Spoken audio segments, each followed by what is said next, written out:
Senta lá, Cláudia, um podcast para mulheres. Vamos conversar?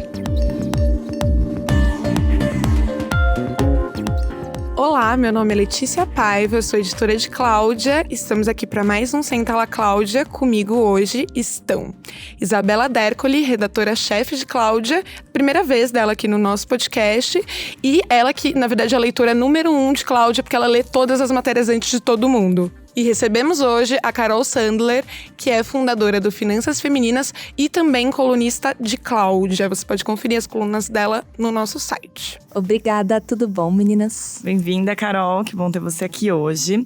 Bom, hoje o tema é tenso, né? Não é um tema divertido, a gente vai falar sobre finanças, dívidas e quem sabe transformar isso num tema legal para chegar na parte de poupar, investir, ganhar mais dinheiro, né? Fazer uma transformação da sua vida financeira em 2020. Que acho que é uma meta. Mais próxima da riqueza.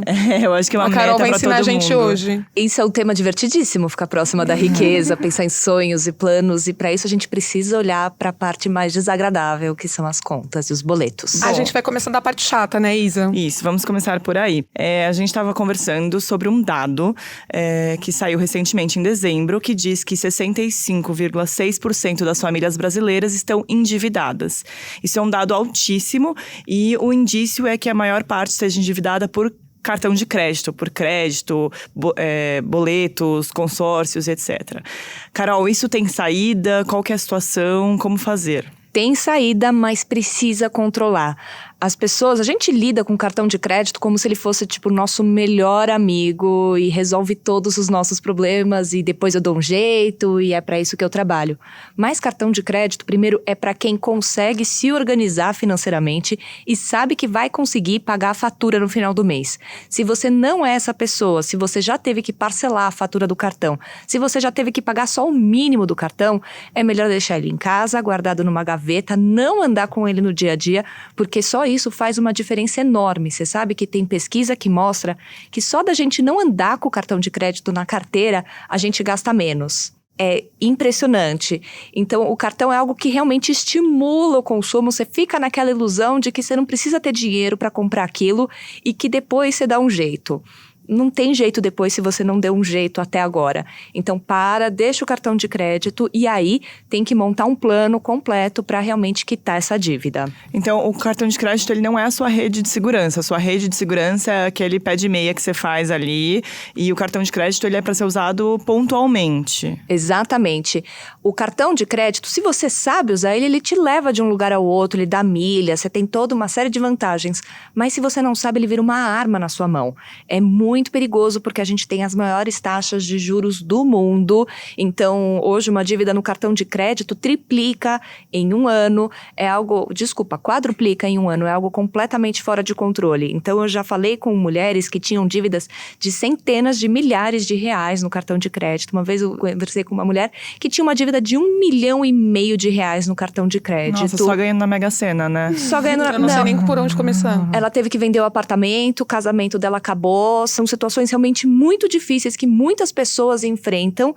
E tem a coisa do consumismo, né? A gente é muito estimulado a comprar. Então, essa conversa independe do tamanho do seu salário. Óbvio que quem ganha um salário mínimo, aí a conversa é um pouco diferente. Mas se você tem um cartão de crédito e você não controla os gastos, você não acompanha, você não tem esse dia a dia de olhar como é que tá o extrato, abrir o aplicativo, ter uma planilha, um app, um bloco de notas para acompanhar. Se você é o tipo de pessoa que leva susto quando chega a fatura, é um sinal que tem alguma coisa errada e que você precisa rever a forma como você usa o cartão.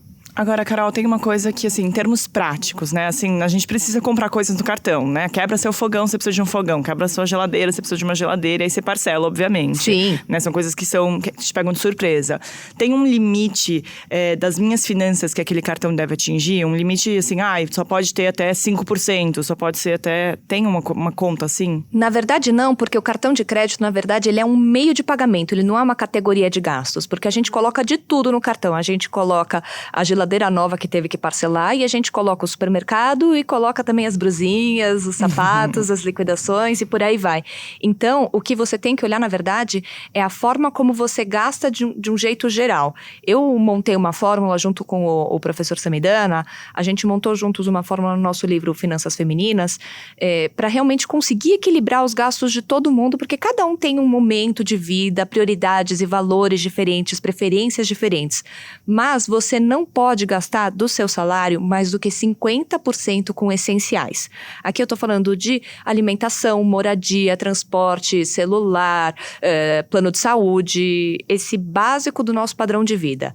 30% com supérfluos, que aí são saídas para jantar, lazer, compras, presentes, que é o gosto da vida, né? São os pequenos prazeres. Tem que ter espaço na nossa vida para eles, mas eles não podem dominar completamente a nossa conta bancária.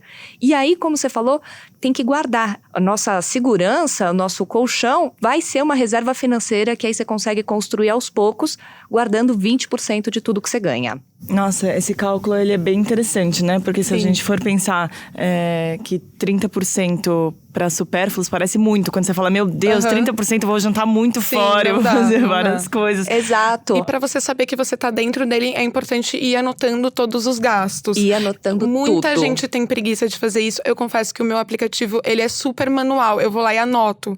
Mas tem outras opções automatizadas. Como você acha que dá pra fazer? Eu prefiro o manual. Sabe por quê? O manual você tem aquele esforço de pegar e olhar para as contas de frente e anotar elas e parar para pensar nelas.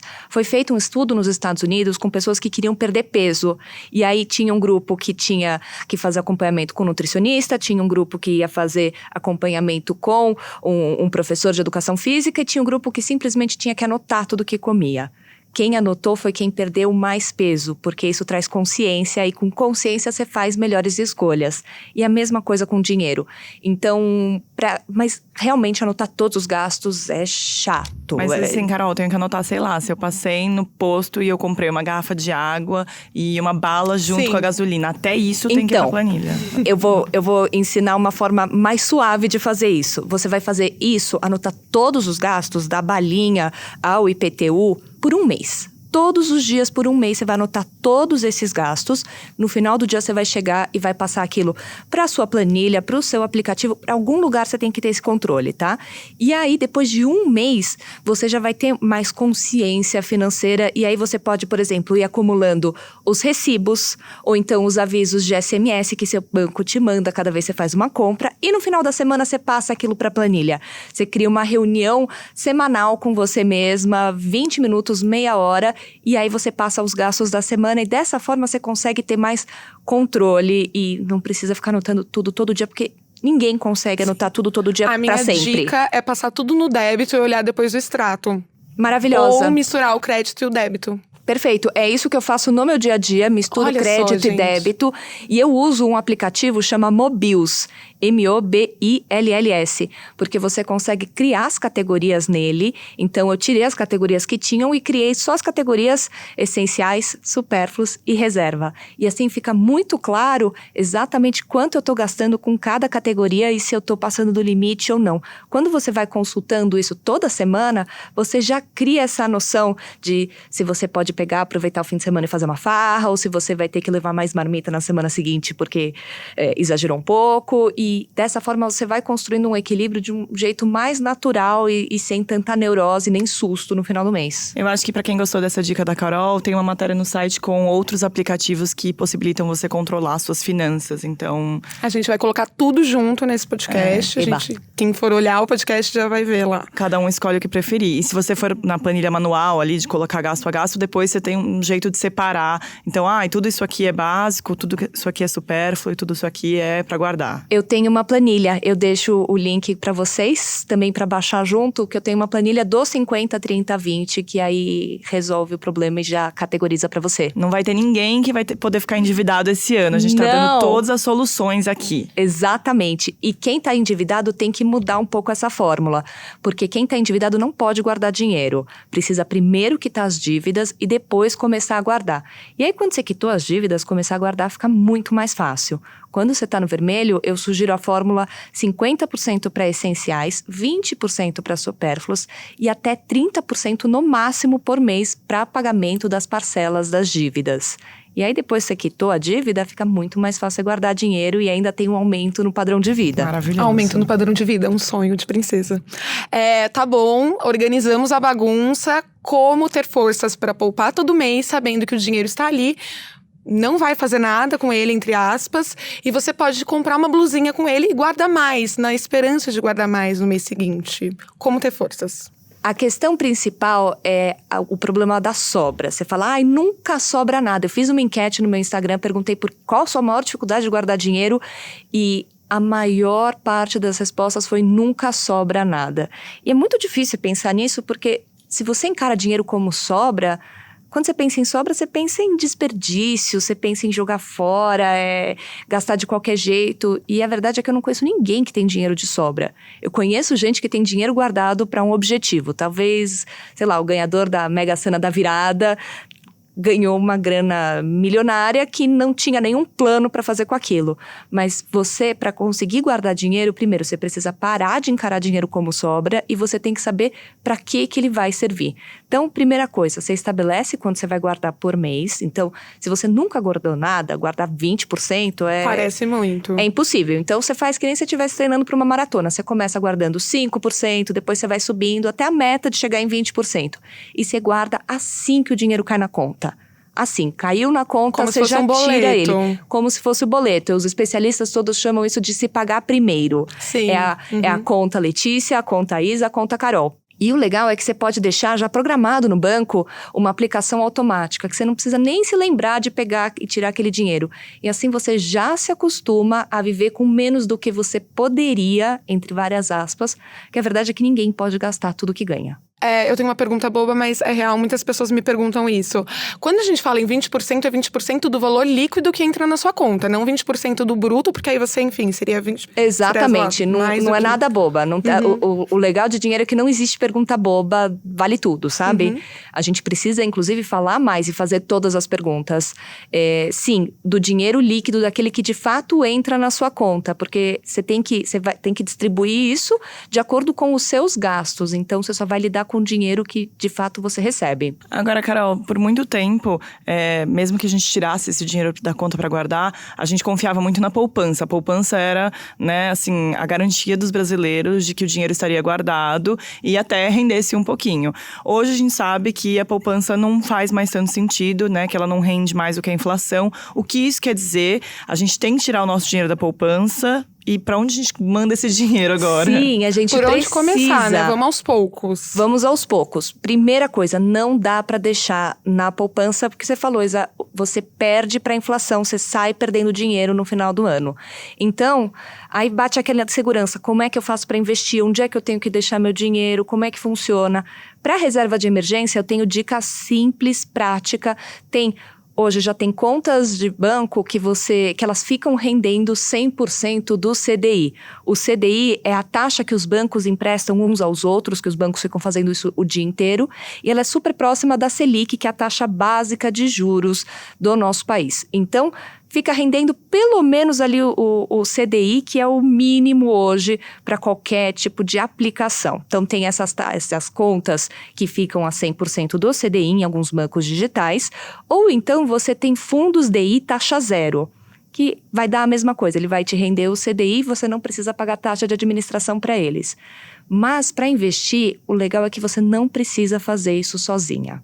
Não precisa. Existem profissionais do mercado financeiro que estão aí para te ajudar a entender quais são os seus objetivos, qual é o seu perfil, quais são os seus medos, o que você quer construir na sua vida, e aí te ajuda a montar uma carteira de investimentos personalizada, que foi o que eu montei na Elas Investimentos. É uma assessoria que você não paga nada por isso, a gente é remunerado como uma comissão pela corretora, e aí a gente te ajuda a montar um plano personalizado. Então, você não precisa entender tudo de investimento investimento, CDI, Selic, CDB, Tesouro Direto, Previdência. Não, a gente te ajuda e vai te ensinando ao longo do tempo. Então, é um processo que pode ser muito legal. Carol, isso é uma coisa boa de falar, porque muitas vezes quando a gente fala em consultor financeiro, parece uma coisa muito distante da gente. Meu Deus, eu teria que ser muito rica para pagar um consultor financeiro. Ou que você vai ser enganada pelo gerente do seu banco que vai te fazer comprar a previdência, sei lá. Exatamente.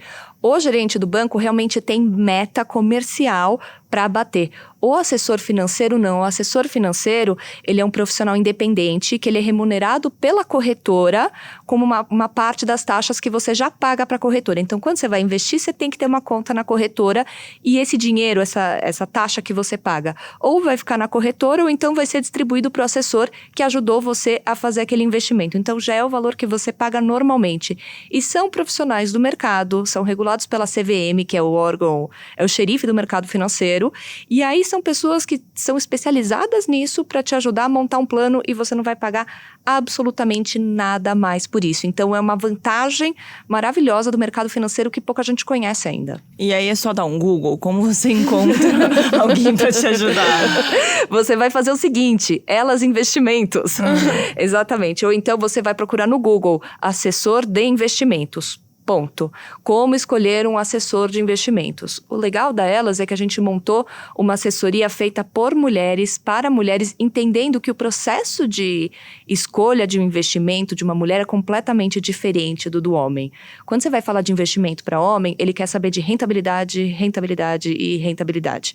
Quando você vai falar de investimentos para mulher, ela vai falar sempre, eu tenho um sonho para realizar, eu tenho medo de perder todo o dinheiro na bolsa, eu não entendo nada sobre isso, eu tenho vergonha de não entender nada sobre isso.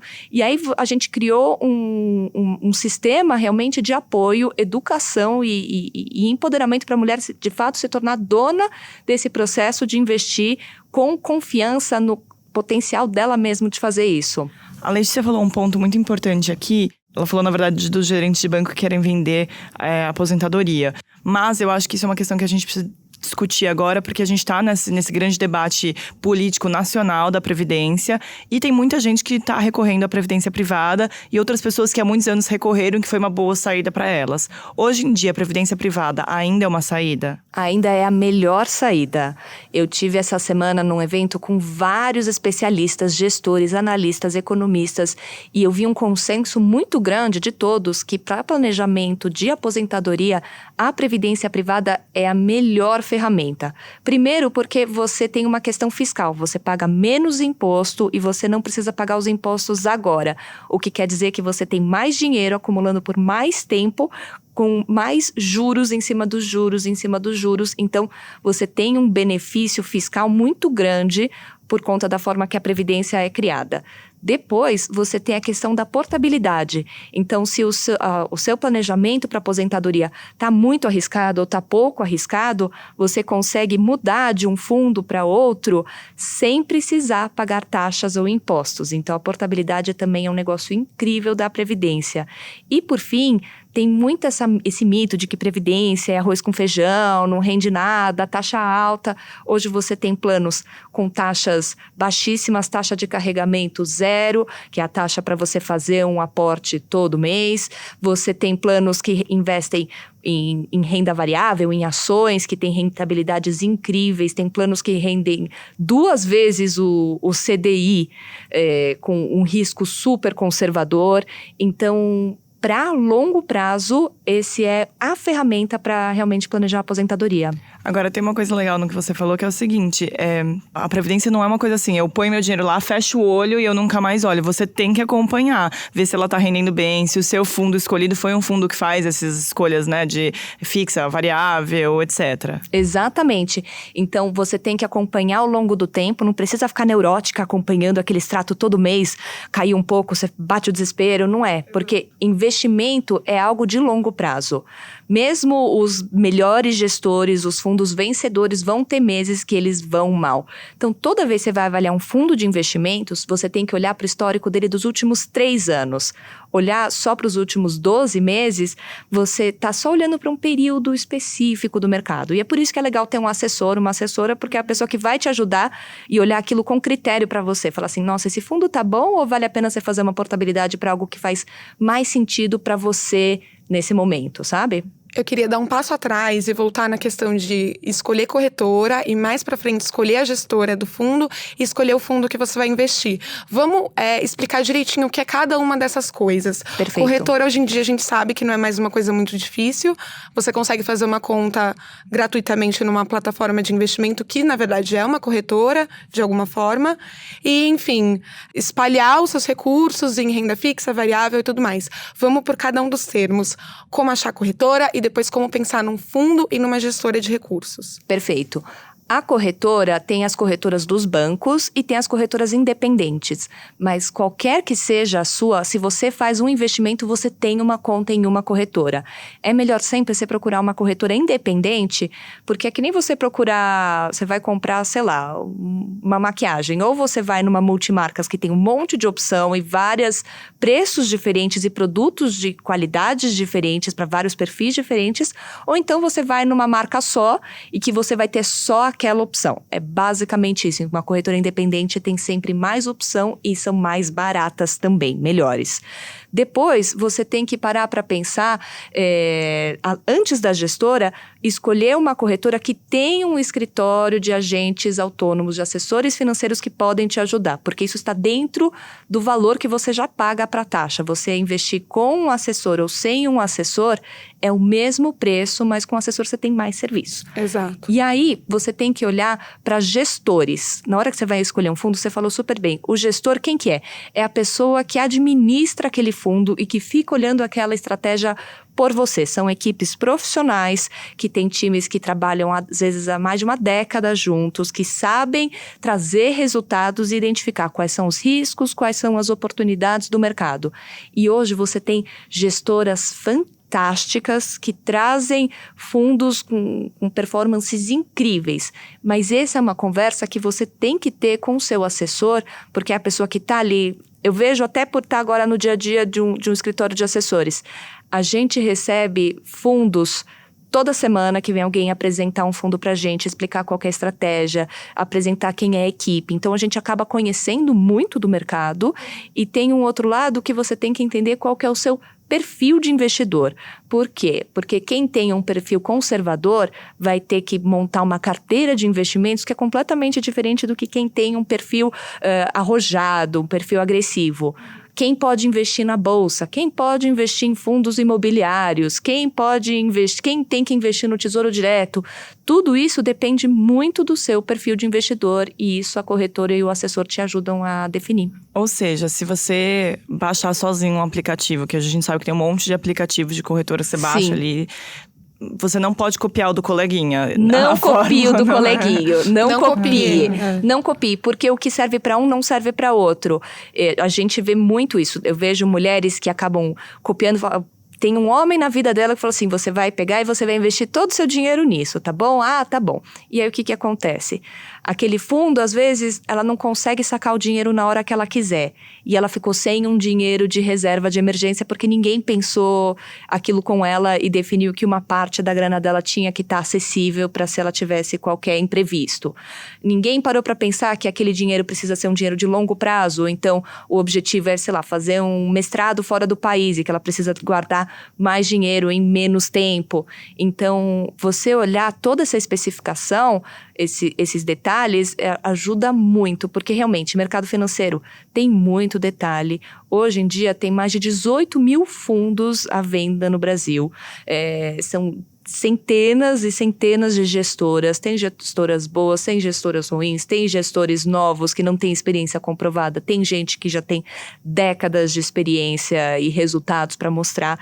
E é muito difícil sozinho você fazer todo esse processo. Dá para fazer? Dá. Você pega, você baixa o aplicativo, abre a conta pela internet, escolhe alguma coisa e começa a fazer. Mas é muito mais legal e você se sente muito mais confiante de fazer com a ajuda de alguém que está ali justamente para isso. A gente recorre a nutricionista, a psicólogo, tem uma questão de saúde, você procura um especialista. A gente conta com tantos especialistas no nosso dia a dia, por que não contar também com pessoas que estão lá justamente para te ajudar a navegar esse mundo? E tem outra coisa que eu acho que é legal que você falou, que é o seguinte: tem a necessidade que a gente tem que pensar, mas muitas vezes quando a gente vai investir nosso dinheiro também tem uma coisa de propósito e valor. Então, de eu pensar numa empresa, eu quero comprar uma ação dessa empresa. Uma empresa que eu me identifico com aqueles propósitos, né? Não uma empresa que eu vou ter vergonha, que eu vou ganhar dinheiro de uma maneira que eu falo, mas eu não concordo com o que essa empresa faz. Sim, isso a gente está vendo muito e agora estão começando a surgir mais e mais fundos que têm essa proposta. Nos Estados Unidos isso já está muito popular, no Brasil está chegando ainda, de investir com propósito, investir em empresas que têm uma… Igualdade de gênero até, às vezes, Igualdade de gênero, que tem políticas de sustentabilidade, de governança, para acesso de minorias, para promoção de minorias, para cargos de liderança, LGBT… E tem fundo que reúne tudo isso, né? Então é muito interessante. A gente começa a ver um pouquinho no Brasil, mas é bem No Brasil menos. está começando a surgir, a gente está participando desse movimento ativamente e já assim, de bate-pronto, se você quer investir em empresas que têm uma preocupação com sustentabilidade, por exemplo, tem o ISE, que é um índice das ações listadas em bolsa que tem já uma certificação e que tem uma questão de sustentabilidade no seu DNA. Então, você tem esse índice que investe nessas empresas, então você pegar e comprar uma cota de um fundo que espelha esse índice, isso se chama fundo espelho, é o famoso ETF. Sim. Você comprar um ETF do ISE é uma forma já de você fazer um investimento em empresas que têm o foco de sustentabilidade, que na verdade são as empresas que vão estar bem, estão tomando todos os passos para crescerem e terem também seu desenvolvimento sustentável no longo prazo. É muito mais legal ganhar dinheiro com uma coisa que você tem orgulho, que você concorda, né? Exatamente. E a gente também na Elas procurou muito ter essa preocupação de como é que você consegue apoiar um maior número possível de pessoas. Então, a gente montou uma parceria com o Instituto Free, que é o Ela Social, em que cada vez que a gente bate determinadas metas de captação, uma parte do dinheiro que a gente recebe é vinculado para o Instituto Free da Yasmin Steria. Por que isso? Para garantir que qualquer mulher que está investindo com a gente, independente do fundo dela ter exatamente essa certificação de sustentabilidade ou não, ela vai conseguir ter um impacto social com o investimento dela. Uhum. E a gente está falando muito sobre não colocar talvez todo o dinheiro em uma coisa só, né? Que é uma das fundamentos básicos. Como então distribuir de uma forma que seja relacionado às suas metas, ou seja, talvez um investimento de longo prazo, caso a sua meta seja de longo prazo, e ao mesmo tempo também distribuir de acordo com o risco. Dá para fazer os dois e como fazer isso? Dá sim para fazer isso, é o que se chama de uma carteira diversificada. Você pensar em fazer todos os seus investimentos, sei lá, só no Tesouro Direto, só na Previdência, você ficou restrito e com nível de risco maior. Quando você pensa numa carteira que você tem um pouco de Tesouro Direto, um pouco de Previdência, um pouco em Bolsa, tudo isso, aí você já está falando de uma carteira, e aí é que é legal que você tem o papel do assessor justamente para te ajudar a montar uma carteira que faz sentido para os seus objetivos de curto, médio, longo prazo e sempre considerando o seu risco. Então, por exemplo, nós na Elas a gente trabalha com a plataforma que a gente usa, a plataforma da XP Investimentos. A própria XP já faz a indicação do que é uma carteira sugerida para quem tem um perfil conservador, o que é uma carteira para quem tem um perfil moderado e o que é uma carteira para quem tem um perfil arrojado. Então, a gente recebe muito material, muito documento e muito acesso à informação para garantir que cada cliente nossa vai ter uma carteira balanceada de acordo com a proposta de risco que ela está disposta a correr e sempre pensando, por exemplo, no longo prazo, o seu perfil de investidor não é tão importante assim, porque no longo prazo, investimentos, por exemplo, em ações fazem mais sentido. No dia a dia, aquela montanha-russa de sobe e desce, mas no longo prazo o que você vê é um crescimento constante da bolsa, porque você tem um crescimento da economia, o crescimento das empresas. Então, você investir mais em ações porque você tem esse foco no longo prazo é algo que é bacana de se fazer, mas faça isso sempre com a ajuda de um profissional. E sempre que a gente fala em investir em ações também não quer dizer você ir lá, abrir o site da B3 que é a Bolsa de São Paulo e a oficial do Brasil, e escolher, enfim, Petrobras subiu semana passada, então eu vou escolher aleatoriamente. Pode ser também escolher um fundo e, por exemplo, você falou de um fundo de índice vinculado ao ISE, que é das empresas sustentáveis, mas também pode ser um fundo vinculado ao Bovespa, e aí tem a ver com as ações que são mais negociadas no dia a dia. Enfim, dá para escolher um fundo que os profissionais, gestores com experiência e os assessores financeiros vão pensar de acordo com o seu perfil. Exatamente. Como, enfim, eu não sei se tem alguma dica inicial de como procurar fundos e tal. É óbvio que a gente vai ter a ajuda do assessor financeiro, mas não sei, quando você estiver olhando a sua plataforma de investimento e quiser investir em algum fundo. O que você tem que olhar? Primeiro, quem são as pessoas que estão por trás daquele fundo? Quem são os gestores, por exemplo? Qual a experiência dessa pessoa? Dá um Google nela mesmo. Hoje, por exemplo, você tem rankings. O Infomoney faz o ranking dos melhores fundos do ano. Você tem que, então, entender quem que é o investidor que está por trás daquilo, quem é o gestor e qual a experiência dele. Você tem que olhar se a equipe dele está junta há muito tempo, porque isso costuma ser também um índice, um sinal, um indicador de que aquela equipe sabe trabalhar bem junta e sabe trazer resultados bons juntos. Você tem que olhar para a rentabilidade dos últimos 3 anos, porque a gente está num mercado de euforia agora, tá todo mundo super animado com a bolsa e ótimos resultados. Você tem fundos que estão rendendo mais de 100% ao ano, então... Mas a verdade é o seguinte, esse foi um mercado tão bom que a gente viveu no ano passado, que era fácil ganhar dinheiro no ano passado. Você olhar só para o histórico do último ano, você não... Tava um momento de euforia, né? E aí são gestores que podem não saber trazer bons resultados em períodos não tão fáceis assim. Então, olhar o histórico dos últimos 3 anos. Se você fica olhando a alta e baixa no dia a dia, isso pode ser enganador. Outra questão importante, olhar para as taxas de administração, porque tem muito fundo que cobra taxas altíssimas e taxas tão grandes que elas inviabilizam... Qual é uma taxa ok? Vamos lá, para fundo curtíssimo prazo, tipo fundo DI, taxa 0. Fundos de crédito, hoje, a gente tem que pensar em uma taxa, por exemplo, de 1% ao ano, no máximo. Fundos multimercados, que são uma ferramenta incrível, porque, como o próprio nome diz, o gestor consegue escolher vários mercados diferentes e aí ele pensa numa estratégia que vai se complementar e tem um pouco mais de proteção nesse tipo de ferramenta. Fundos multimercados, hoje, a taxa que o mercado pratica é o que se chama de 2 em 20.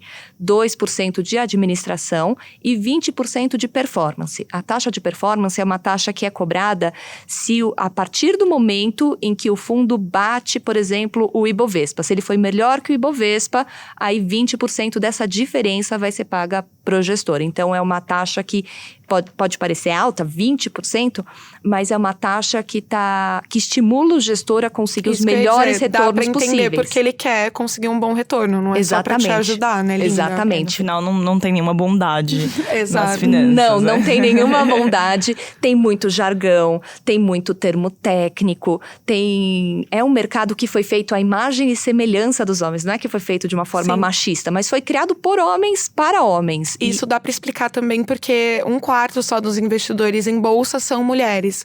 O resto são homens. Então, vamos virar isso pensando que a gente é capaz de investir, a gente tem possibilidades e a gente pode procurar mulheres para nos ajudarem nisso. Exatamente. Não precisa ser formada em economia, administração e ciências contábeis para pegar o seu dinheiro e fazer ele render. Pelo contrário. Nem ser a maior especialista em economia no dia a dia, ter que acompanhar 5 jornais e todas as notícias. Não é isso. Dá pra fazer de uma forma mais natural e agradável. Você não precisa ser boa de matemática para ser boa com dinheiro. Você precisa olhar para os seus comportamentos, para os seus valores. Você sabe esperar?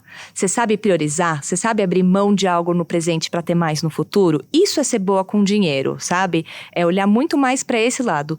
E tem uma outra questão, que é quando o bichinho do investimento te morde, ninguém te para mais, porque de repente você começa a ver que o seu dinheiro, aquele famoso fazer o seu dinheiro trabalhar por você, isso é meio ilusório, porque para você de fato viver de renda, você precisa ter realmente vários milhões e ser um profissional do mercado e entender muito ele.